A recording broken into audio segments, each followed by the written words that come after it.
3, 2, 1, 0.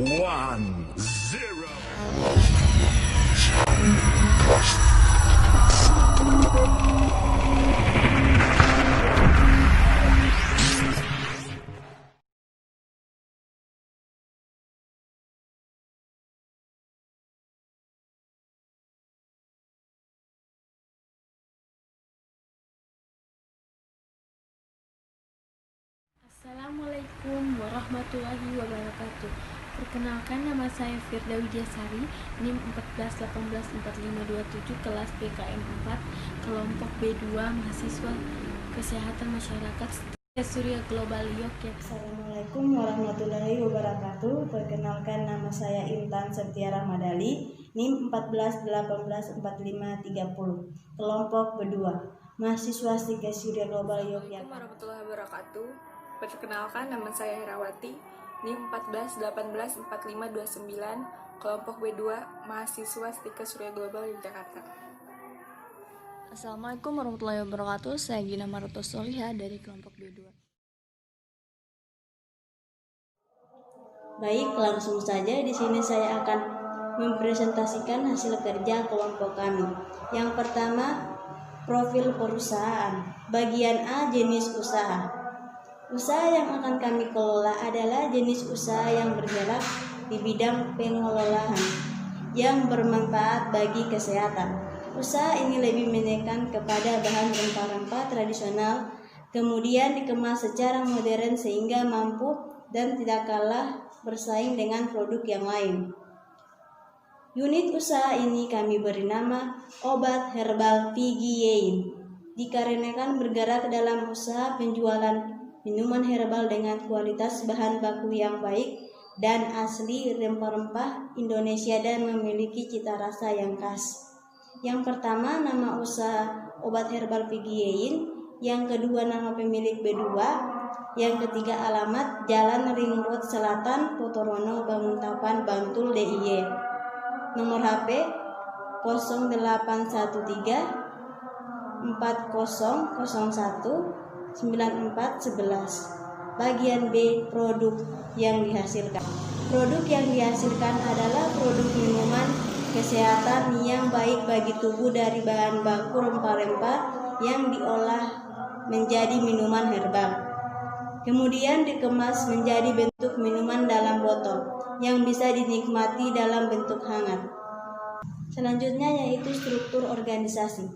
Bagian A, bagian organisasi adalah pemilik B2, produksi B2, dan pemasaran B2. Bagian B, deskripsi pekerjaan.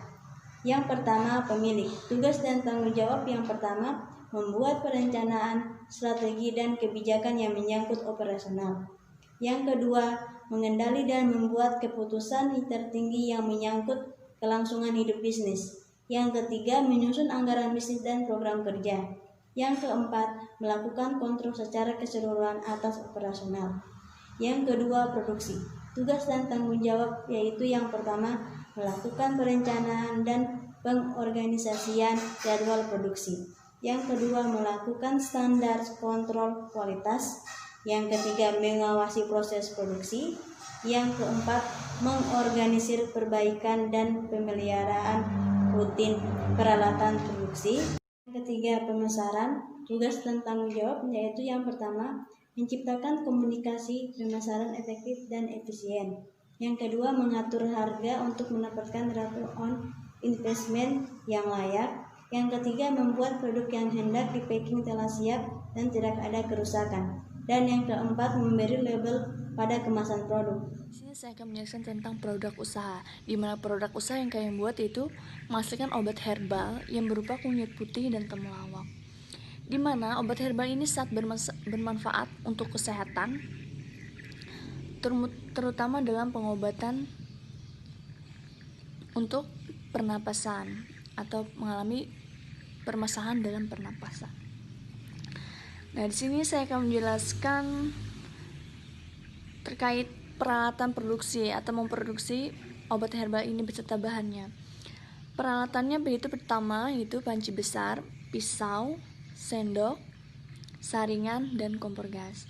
Nah, untuk kebutuhan bahannya yaitu kunyit putih, temulawak, dan air. kita lanjut ke proses produksi atau cara kerjanya. Pertama, kita harus siapkan masing-masing rimpang, yaitu kunyit putih dan temulawak. Kita pisahkan atau kita bersihkan serat-serat yang ada di temulawak atau kunyit putih hingga bersih. Kemudian kita lakukan pembersihan kulit rimpang dan lakukan perajangan atau pengirisan kecil-kecil di setiap rimpang dan kunyit putih. Siapkan 2 gelas lalu masukkan ke dalam panci. Masukkan rimpang-rimpang tersebut ke dalam panci. Nah, terus kita lakukan perebusan untuk temulawak dan kunyit putih ini. Dan tunggu waktu beberapa lama. Kalau misalkan sudah tersisa sekitar 1 gelas air, maka kita harus mematikan kompor itu. Jadi untuk 1 gelas air rebusan tadi bisa langsung kita minum atau kita sajikan. Nah, untuk itu saya langsung membahas ke kelebihan produk dan kekurangan produk kami. Untuk kelebihan produk kami itu mungkin yang minum tidak hanya merasakan nikmat minum obat herbal, tapi Fekhin atau obat kami ini kaya akan manfaat untuk kesehatan. Nah, itu sebabnya minuman ini masuk daftar minuman yang dapat diminum oleh orang yang terkena penyakit MAH. Nah, jadi kunyit putih dan temulawak ini bisa mengatasi penyakit MAH atau yang sering sakit perut itu bisa mungkin dicoba untuk di rumah ya. Nah, selain itu ada kelebihannya, yaitu ini dapat menyembuhkan gangguan pernapasan sebagai antimikroba, anti kanker, dan antiinflasi dalam penghidang rasa sakit atau minimalisir rasa nyeri. Nah, terus di sini kandungan utama untuk temulawak ini yaitu kurkumin. Nah, di mana temulawak ini juga mengandung minyak atsiri yang anti bakteri tadi. Nah, kemudian menyehatkan saluran pencernaan. Maksud menyehatkan saluran pencernaan ini kan tadi di dalam kelebihan itu ada sebagai antimikroba ya. Jadi otomatis temulawak kunyit putih sama temulawak ini membunuh mikroba yang ada dalam usus. Dan terakhir yaitu menyehatkan organ hati dan membantu hati mengeluarkan racun-racun dalam tubuh. Nah, untuk kelebihannya mungkin itu saya jabarkan, tapi untuk kekurangannya mungkin hanya sedikit ya. Jadi untuk obat kunyit putih dan temulawak ini tidak bisa bekerja secara cepat seperti obat kimia, tapi ini sangat meminimalisir untuk gangguan ginjal. Kan kalau kita mengonsumsi obat kimia otomatis ada racun yang terhinggap di ginjal. Jadi kita harus membiasakan dengan obat-obat herbal tersebut. Adapun rencana usaha yang ingin kami jalankan yaitu untuk rencana jangka pendeknya, usaha minuman herbal ini akan dirintis atau bertujuan untuk menambah wawasan berwirausaha dengan di kalangan mahasiswa ataupun bagi masyarakat. Nah, karena untuk pengolahan obat herbal yang kami buat ini sangat mudah, mungkin kita bisa memberikan contoh atau memberitahu cara kerja kepada masyarakat atau mahasiswa untuk memproduksi obat herbal ini, karena obat herbal ini mudah didapatkan dan mudah dikerjakan, selain itu banyak manfaatnya. Nah, untuk rencana jangka menengah kami yaitu kami akan merintiskan dikembangkan untuk mewujudkan impian kami, yaitu menjadi seorang pengusaha, dimana menjadi kunci awal berkelanjutan ke depannya yaitu kami mengharapkan kepuasan dari pelanggan, karena kepuasan dari pelanggan merupakan kunci bagi kami untuk menjalankan suatu produk kami untuk mengembangkannya. Karena tanpa pelanggan belum tentu produk kami akan bertahan lama. Kesempatan kali ini saya akan menjelaskan mengenai aspek pemasaran. Ada 4 poin yang akan saya jelaskan, diantaranya target dan estimasi pasar. Yang kedua, faktor konvertif. Yang ketiga, rencana pemasaran. Dan yang terakhir, SWOT.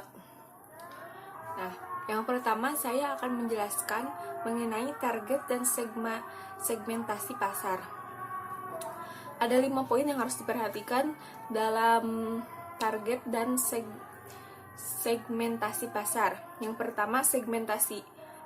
Nah, memang kita di sini segmentasi pasar kita adalah ditujukan, produk kita ditujukan untuk kepada para orang-orang yang menderita penyakit MAH. Namun kita bertujuan untuk agar semua kalangan dari baik itu kalangan yang mampu dan kalangan yang tidak mampu agar bisa membeli produk kami. Baik itu anak-anak, baik itu remaja, orang dewasa, juga yang mereka tetap bisa membeli produk kami seperti itu. Yang kedua adalah targeting. Proses evaluasi daya tarik setiap segmentasi pasar targetnya. Nah, target untuk produk kami yaitu adalah penderita penyakit MAH. Adapun positioning adalah ingin menciptakan image yang baik kepada konsumen bahwa produk kami layak untuk bersaing di pasar-pasar yang lain, bahwa produk kami memberikan kenyamanan, bahwa produk kami memberikan rasa aman terhadap para konsumen. Selanjutnya adalah permintaan. Di masa yang akan datang, kita pasti akan menjumpai banyak konsumen yang menuntut kita untuk memperbaharui produk kita, untuk memunculkan inovasi-inovasi mengenai produk kita. Nah, di masa yang akan datang, kita orang-orang sudah mulai memikirkan bagaimana gaya pola hidup sehat, bagaimana mereka bisa mengkonsumsi obat-obatan herbal. Nah, itu menjadi salah satu poin buat kita untuk terus maju dalam produk ini. Selanjutnya, kita juga bisa membuat kemasan obat herbal ini menjadi seperti kemasan yang lebih modern seperti itu, hingga daya tarik dari konsumen itu cepat gitu kepada produk kami. Selanjutnya, prospek penawaran. Nah, kita juga perlu ada penawaran produk yang memberikan nilai lebih bagi konsumen. Nah, jadi kita juga harus memberikan prospek penawaran kepada konsumen, harus ada tawar-menawar seperti itu. Jadi dari target dan segmentasi pasar itu sudah saya jelaskan 5 poin tadi. Selanjutnya pada faktor konvertif. Nah, apa itu faktor konvertif? Di sini saya akan sedikit menjelaskan mengenai faktor konvertif. Nah, di sini orang Indonesia dan orang-orang di lain sana mungkin sudah sedikit terbuka mengenai kesehatan, perlunya kesehatan untuk diri kita. Makanya mereka sudah mulai berpikir untuk mengkonsumsi obat-obatan tradisional.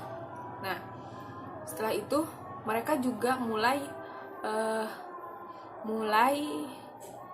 berhenti untuk mengkonsumsi obat-obatan kimia. Nah,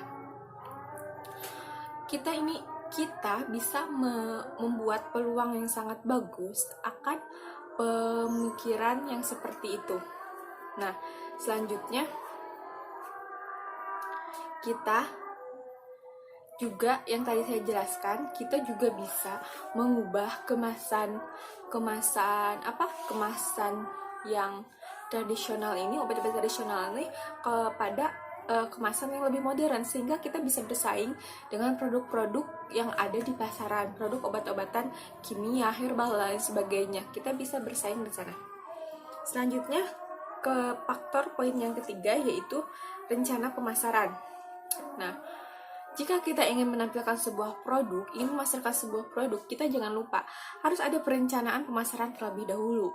Akan saya sebutkan, di antaranya adalah penetapan harga. Kita harus bisa menentukan harga. Terus strategi promosi. Kita harus mengatur strategi untuk mempromosikan produk kita. Terus mengenali pelanggan. Kita harus mengenali pelanggan kita, pelanggan produk kita yang seperti apa dan bagaimana. Terus melakukan promosi. Kita kalau ingin maju, kita harus melakukan promosi. Kita melakukan promosi ke berbagai wilayah. Kita juga akan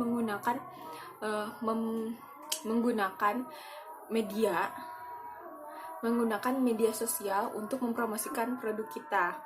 Terus kita juga harus bisa memilih tempat yang strategis. Nah, itu adalah beberapa rencana pemasaran yang harus kita lalui untuk proses pemasaran ke depannya. Dan yang terakhir adalah SWOT, di mana SWOT ini adalah ada kekuatan, kelemahan, peluang, dan ancaman. Kekuatannya apa dari produk kami? Kekuatannya adalah ini adalah obat herbal. Ini adalah obat herbal dan harganya lebih murah daripada obat kimia, itu satu. Dan yang kedua, orang-orang juga sudah mulai berpikiran untuk mengkonsumsi obat-obatan yang herbal karena mereka juga tidak ingin mengambil resiko banyak untuk menggunakan obat-obatan kimia seperti itu. Terus kelemahan. Yang kedua ada kelemahan. Kelemahannya apa? Kelemahannya obat herbal ini yang kita produksi hanya bertahan selama 3 bulan. Jadi setelah 3 bulan ini akan tidak bisa digunakan lagi seperti itu. Yang ketiga adalah peluang. Peluangnya apa? Peluangnya tadi juga. Peluangnya adalah masyarakat itu sudah terbuka untuk melakukan hidup sehat. Mengkonsumsi obat-obatan yang herbal seperti itu. Nah, ancamannya adalah banyaknya pesaing-pesaing yang besar di luaran sana. Banyaknya pesaing-pesaing yang mulai mengecarkan mempromosikan produk-produk yang lain gitu, seperti itu. Di sini saya akan memaparkan rencana keuangan usaha produk B2, di mana biaya produksi terbagi menjadi 6, biaya tetap dalam 1 tahun, biaya variabel dalam per bulan, biaya operasional per bulan, total biaya, pendapatan, dan sumber modal. Yang pertama yaitu saya menjelaskan atau saya akan memaparkan biaya tetap dalam 1 tahun, di mana usaha kami ini itu mengkontrakkan toko sebesar Rp2.500.000. Yang kedua kursi, meja, lemari, dan etalase sebesar Rp4.000.000. Peralatan masak Rp2.000.000. Kulkas sebesar Rp3.000.000. Lap tangan, tempat sampah, dan ember sebesar Rp60.000. Yang keenam yaitu bola lampu sebesar Rp100.000. Total dari biaya tetap dalam 1 tahun sebesar Rp11.660.000. Yang kedua yaitu biaya variabel per bulan.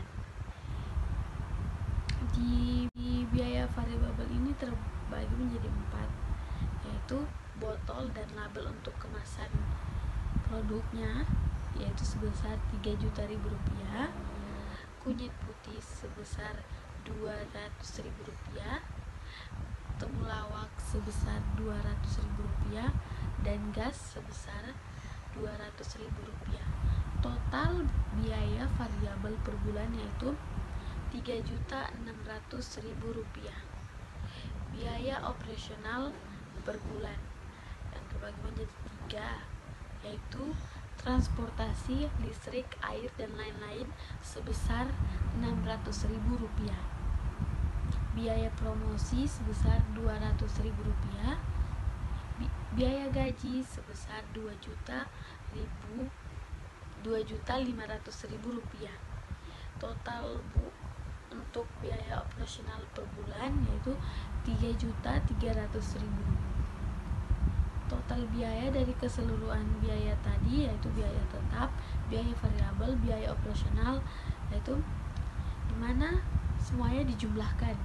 Biaya tetap ditambah dengan biaya variabel ditambah dengan atau dijumlahkan dengan biaya operasional, yaitu dimana biaya tetap tadi jumlahnya keseluruhan biaya tetap yaitu 11.660.000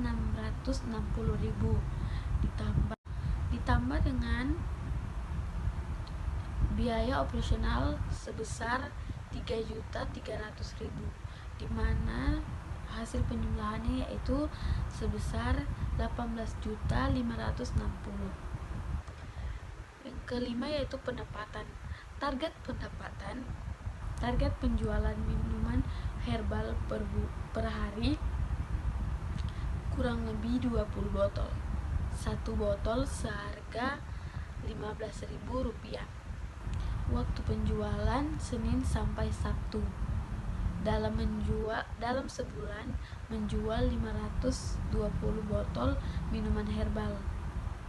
Ya, rinciannya sebagai berikut.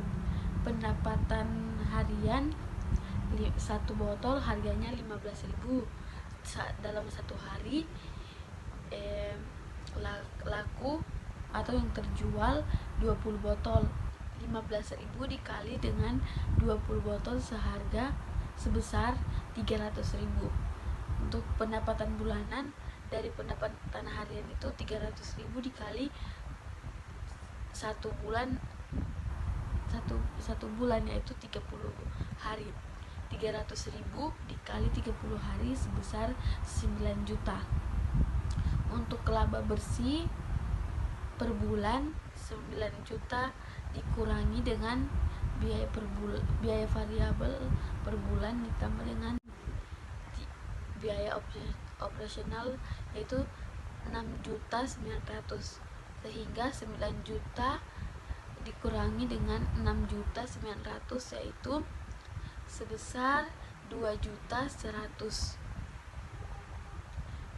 Jadi laba bersih dari usaha ini dalam per bulan yaitu 2.100.000 rupiah.